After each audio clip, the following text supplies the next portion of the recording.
আল্লাহ পাক বলবে যারা ঈমানদার যারা মুমিন তারা আমার কাছে আল্লাহুম্মা ইন্না নাসআলুকাল জান্নাত চাইছে, কিন্তু আমি এই কথা বলি নাই তোমাদেরকে কোন জান্নাতটা দিয়ে দেব। আল্লাহ বলেছেন আমার প্রতি বিশ্বাস রাখো, তুমি আমল করো, ঈমান আনো, তুমি আমল করো আর তুমি আমলের সঙ্গে ভালো ভালো নেক কাজ করো, তাইলে তোমার জান্নাতুল ফেরদৌস দান করব, যে জান্নাতুল ফেরদৌসের তলদেশে জান্নাতের নহর ঝর্ণা রয়েছে। হ্যাঁ, আর এই জান্নাতে যদি কেউ প্রবেশ করে সে বলবে আল্লাহ জান্নাতুল ফেরদৌসের কামরা এত সুন্দর, এই জান্নাত থেকে লা ইয়ামুনা আনহা ওয়ালা খালিদিনা ফিহা, সেখানে চিরকাল দেশ থাকবে, সেখান থেকে তাকে বাইর করা হবে না, আবাদুল আবাদ থাকবে, কত বছর লাখ বছর কোটি বছর থাকবে জানা নাই। এরপরে বলবে আল্লাহ এই মজার জায়গা থেকে শান্তির জায়গা থেকে আমারে তুমি বের করো না।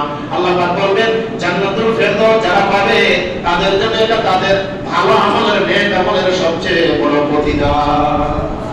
বলেন আলহামদুলিল্লাহ। আমাদের ভালো কাজ নেক কাজ করার দরকার আছে না নাই? আছে।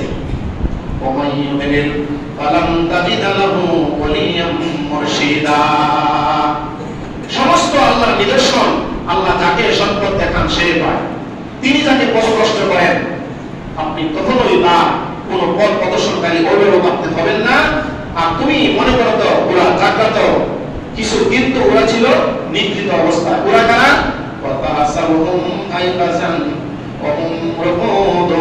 আপনি মনে করেছেন অর্থাৎ আসহাবে কাহফের যুবকেরা মৃত, কুকুর মৃত,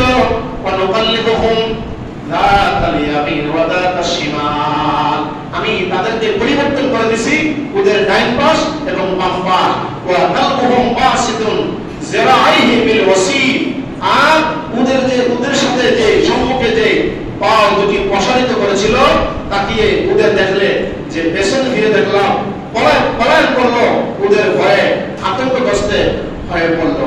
অর্থাৎ যখন দাকিয়ানুল বাদশাহ তাদেরকে মারার জন্য লোক লস্কর পাঠাইলো, তারা ওই থেকে জর্দান শহর থেকে আম্মান নগরে এক দেশ থেকে আরেক দেশে পালায়া যাওয়ার জন্য আল্লাহ পাক তাদের ভয় ভীতি তাদের থেকে দূর করে দিলেন। সুবহানাল্লাহ। এবং পাহাড়ের গুহায় তাদেরকে থাকার জন্য জায়গা করে দিলেন। কি করে দিলেন? জায়গা করে দিলেন। আর কি বলা হচ্ছে? লা বিত্তালাত আলাইহিম লা ওয়াল্লাইতা মিনহুম ফিরাদাহুম ওয়া লা মুলাইতা মিনহুম মারবা। আর তাকিয়ে ওদের দেখলে তুমি পেছন দিকে পলায়ন করতে, ওদের ভয়ে আতঙ্কগ্রস্ত হয়ে পড়তে, এইভাবে ওদের জাগৃত করলাম যেন পরস্পর জিজ্ঞাসাবাদ করে। ওদের একজন বলল কতকাল অবস্থান করেছো? তারা বলল একদিনের কিছু অংশ। কেউ কেউ বলল তোমরা কতকাল অবস্থান করছো তোমাদের বড়ই ভালো জানেন। কি বলা হচ্ছে? ওয়াকাযালিকা বাসনাহুম লিয়াতাসালু বাইনাহুম ক্বালা কাইলুম মিনহুম কাম লাবিসতুম ক্বালু লাবিসনা ইয়াওমান, কেউ বলছে 2 দিন, আও ইয়াওমা বাদিন, তার চেয়ে বেশি হতে পারে। ক্বালু রাব্বুকুম আ'লামু, তারা বলে এই সম্পর্কে আল্লাহ জানে, বিমা লাবিসতুম, কতকাল অবস্থান করেছি। বলেন না সুবহানাল্লাহ। কয়শো বছর না? 320 বছর। কয় বছর? কোথায় ছিল? পাহাড়ের গুহায়। ফামাসু আহাদুকুম বিওয়ারিকিকুম হাযিহি ইলাল মাদিনা। এরপরে বলা হচ্ছে যে সে যেন দেখে দেখে খাদ্য, আর তোমরা কতকাল অবস্থান করছো তোমাদের রব এই সম্পর্কে ভালো জানেন, তোমাদের কাউকে মুদ্রা সহ নগরে পাঠাও, সে যেন দেখে খাদ্য উত্তম সেখান থেকে তোমাদের জন্য যেন কিছু খাদ্য নিয়ে আসে। এরপরে অনেক লম্বা ঘটনা। আসহাবে কাহফের লোকেরা কেউ বলেছেন 350 বছর, 320 বছর পাহাড় থেকে পাহাড়ের ভিতরে গুহার ভিতরে ঘুমানোর পরে হঠাৎ করে একজন জাগ্রত হলেন, আর তাদেরকে বলা হলো একজন বাজারে গিয়ে খাবার আনতে যাও। বলো না সুবহানাল্লাহ। যে বাজারে গেল সে একটা কাঁচা টাকা নিয়ে গেল। কি নিয়ে গেল? কাঁচা একটা টাকা নিয়ে গেল। যে দোকানদারের কাছে গেছে, ওই দোকান ছিল একটু বয়স্ক মুরব্বী। এই টাকাটা দেখে মুরব্বী বলতেছে এই টাকা তো আজ থেকে 300 বছর আগে বন্ধ হয়ে গেছে। এই টাকা ছিল বাদশা দাকিয়ানুজের আমলে, তাহলে আপনি এই টাকা কোথায় পাইলেন? তো সে বলতেছে এই টাকাটা আমাদের হাতে আছে, আমরা কতক লোক সাথে একটি কুকুর সহ ওই যে সামনে দেখেন পাহাড়, সেই পাহাড়ের মধ্যে আমরা ঘুমাইয়াছিলাম। সুবহানাল্লাহ। তখন এই দোকানদার সব লোকদেরকে ডাকায় আইনা বলছে দেখেন একজন আশ্চর্য লোক, এত আগের 300 বছর 320 বছর আগের লোক এখনো জীবিত আছে, দাড়িগুলো বড় হয়ে গেছে, মুখগুলো বড় হয়ে গেছে, হাতের পায়ের নখগুলো অনেক বড় হয়ে গেছে। লোকেরা দেখে আশ্চর্য, কবর থেকে মানুষ আবার জীবিত হয়ে কিভাবে পৃথিবীতে আসে। আর এটা তো আজ থেকে অনেক বছর আগে এই টাকা বের হয়ে গেছে, কিভাবে পাওয়া গেল? তখন সে বলছে, বিশ্বাস না হলে আপনারা আমার সাথে চলেন ওই পাহাড়ের গুহায়, পাহাড়ের পাদদেশে। লোকেরা তখন হাজার হাজার লোক সমবেত হয়ে পাহাড়ের গুহার কাছে যখন গেলেন, তখন ওই যে 7জন যুবক ছিল, তাদের যে লোকটা বাজারে আসছিল, সে বলছে, আপনারা দাঁড়ান, আমার সাথে যারা আছে আমি তাদেরকে গুহার ভিতর থেকে বের করে নিয়ে আসতেছি। আর যখনই ওই ব্যক্তি পাহাড়ের গুহার ভিতরে ঢুকলো, আল্লাহ পাক রব্বুল আলামিন পাহাড়ের গুহা, পাহাড়ের এই যে মুখটা কি করলেন, সাথে সাথে বন্ধ করে দিলেন। কি করে দিলেন?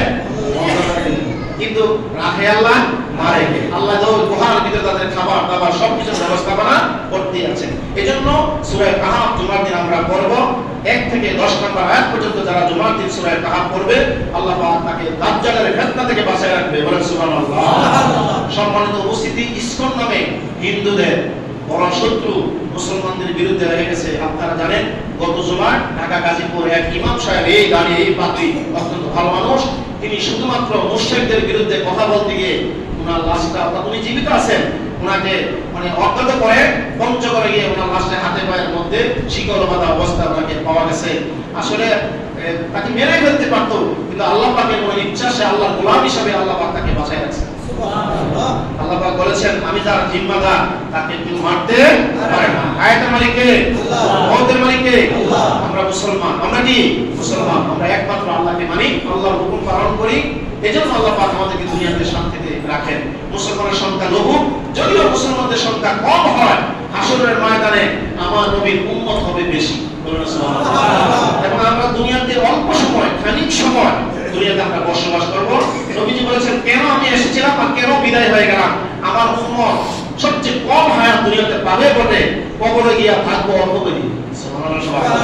আর হাসরের দিন রওজা শরীফ থেকে নবীজি প্রথম উঠবেন।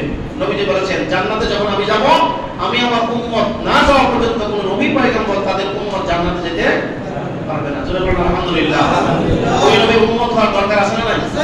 নবীর মত এবং পথে যারা, তারাই নবীর উম্মত। আর আল্লাহর গোলাম তারাই যারা 5 ওয়াক্ত নামাজ আদায় করে। অনেক ভণ্ড আছে, পীর দাবি করে, নামাজ লাগে না। জোরে বলুন নাউজুবিল্লাহ। এক জায়গায় সাংবাদিকরা গেছে, গিয়া দেখে কতগুলো লোক এই দাঁড়িয়ে রেখে তারা বিভিন্ন ধরনের কি করতেছে, ওই যে সাদা মার্কিন কাপড় পরে তারা বিভিন্ন ধরনের আড্ডা করতেছে। তো জিজ্ঞেস করলো, এখন তো নামাজের সময়, আপনারা কি করতেছেন? তারা বলতেছে, নামাজ তো করি না, কিন্তু সাধুগিরি করি। জোরে বলেন নাউজুবিল্লাহ। ইসলাম কোন সন্ন্যাসী পছন্দ করে না। এই বুরকার মতন সাদা কাপড় মার্কিন কাপড় পইরা ইসলাম ছেড়ে দিয়ে, বউজিবুত ছেড়ে মেয়ে ছেড়ে দিয়ে সে রাস্তায় রাস্তায় হাঁটবে, এটা ইসলাম পছন্দ করে না। কারণ আপনি আপনার ছেলে মেয়ের পরিবার, তাদেরকে নিয়ে বসবাস করবেন সংসারে, ফ্যামিলিতে। এই দুনিয়ার বাড়িতে ছেলে মেয়ে, বিবি বাচ্চা, তাদেরকে ভালো করে লালন পালন করে সৎ পাত্রে যদি মেয়েকে দান করেন, ছেলেকে ভালো বিবাহ করান, ভালো আমল করেন, জান্নাতের এক বাড়িতে আপনি আমি অবস্থান করব ইনশাআল্লাহ। ভাইরা আমার, বন্ধুরা আমার, আমি আজকে অত্যন্ত অসুস্থ, গুরুতর অসুস্থ। গত রাত্র থেকে ডিসেন্ট্রি এবং এই মানে দুনো হাতে পায়ে প্রচুর ব্যথা, মাথা ব্যথা। মনে করছিলাম আজকে জুমার নামাজ পড়াইতে পারবো।